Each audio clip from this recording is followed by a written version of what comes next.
Right, I'm here today to review the Black & Decker, I'm going to read it, GLC3630L20, which is a lithium powered strimmer for the garden. I got this off of Amazon on the Amazon Prime Day in the week. It was reduced to £80 from £160, so a very good deal. Let's have a look at the strimmer and see how we get on. Right, the head of the strimmer is largely of a plastic construction, and it has a flip down bar which flips down for doing for when you have the strimmer inverted and you're doing along the edge of the garden. It's a standard Black & Decker spool arrangement under there. I believe it takes the standard Black & Decker spools you find on the corded trimmers. The strimmer also features a useful feature, a clamp here, which lets you slide the strimmer up and down to adjust the length for your height, for your own comfort. Me being a tall chap, I have this at the maximum setting. It also comes with an adjustable clip-on bar there, you can see, which undoes with this thumb wheel there, and you can slide that up and down the rail along the strimmer there to adjust the bar for your own comfort when you're strimming. At the business end of the strimmer, there is the battery. We'll talk about that in a second. There is the trigger mechanism, which has a safety sliding catch on both sides, which you have to depress before you can pull the trigger in. The trigger, it's not possible to lock the trigger and have it running all the time. You have to keep your finger pressed on the trigger to run the strimmer.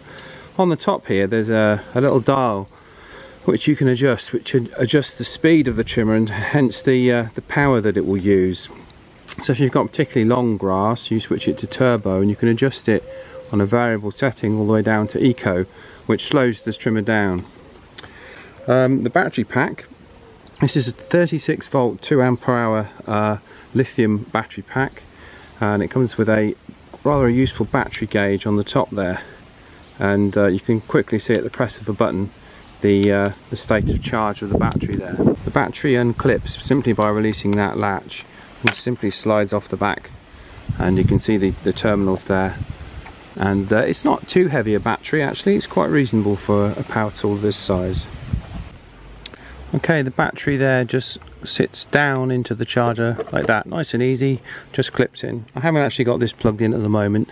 My only criticism with this charger, I don't know if it's particular to mine, was that the indication lamp on the front there wasn't particularly bright. I haven't got this plugged in at the moment, but it flashes green when it's charging and goes to solid green when it's finished charging. And there's also a temperature warning indication, so if you're strimming and it gets hot and you plug it in, we will have to wait for the battery to cool down before you can actually charge it again. And just to give you some idea of the noise, I'll try and start it up. It's quite tricky to do this and keep it in shot. Okay, right, now that's the unit set to eco mode. We'll turn the dial all the way up and try it on turbo.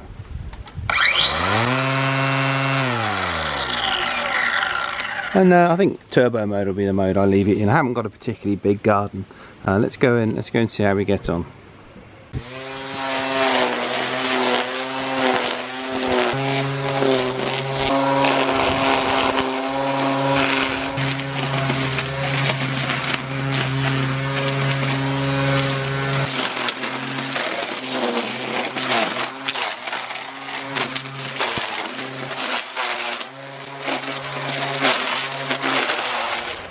If I want to go along the edges, I can simply press this button and I can turn the head that way, and we can trim the edges and flip this bar out to keep it as a guide on the edge of the garden.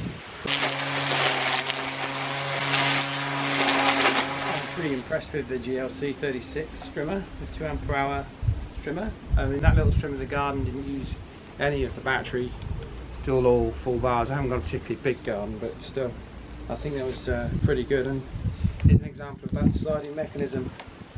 Just you make it a little bit down here, so that's a really useful feature, and it's not too heavy either. A really good strimmer.